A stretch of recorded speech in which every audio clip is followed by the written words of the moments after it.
为着要甲嘉义关卡偏乡的布袋镇遐学生囡仔增加学习的机会，台湾科技文教协会今日落伫咧布袋举办音乐节，互学生囡仔呢会当来展现这个学习的成果，来培养自信。那有音乐佮引进科技教育的资源，互囡仔来体验无人机，体验机器人。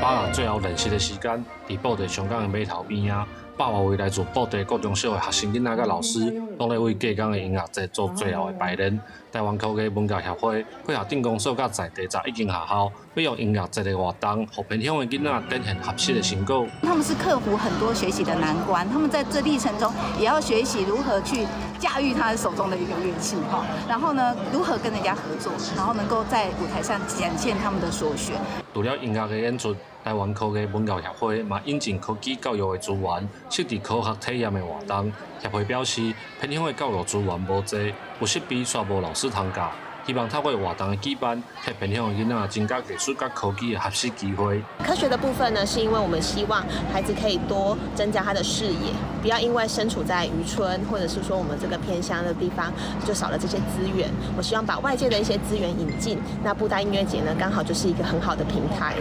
每一间学校发展的物件绝对是无同，囡仔会用看到别间学校你学的物件，伊的眼界就是会无同。镇公所表示，音乐节除了互囡仔有展现的机会，嘛是在地所有学校甲民间团体合作的成果。透过这个活动的举办，除了锻炼在地相关甲观光资源，也替布袋学生囡仔带来不同的学习体验。记者林慧婷，嘉义报道。